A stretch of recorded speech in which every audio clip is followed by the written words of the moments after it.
They're trying to find any angle possible to undermine the success of one of the most historic military missions. Well, it isn't going to cost us any money. For example, this oil deal that's happening doesn't cost us any money. On the contrary.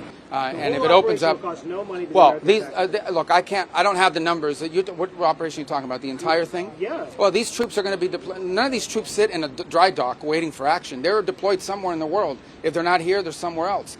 Just today, our forces not deployed to the Caribbean seized a boat, a sanctioned boat tied to the IRGC that tried to flee from us. That happened somewhere else. We are constantly involved in action. We have boats in the Mediterranean. We have ships in the Middle East. We have ships in the Indo-Pacific.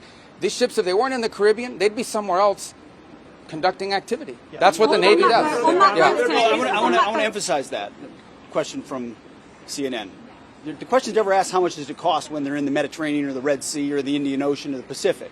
But now that they're in our hemisphere, on a counter-cartel mission or ensuring that an indicted individual comes to justice, now you're asking the question of cost. It's a disingenuous question to begin with. The world has ever seen the level of sophistication that Senate just was briefed on and the House was briefed on, a classified level, is something only the United States of America can accomplish. The world is taking notice of that. Certainly Venezuela is taking notice of that.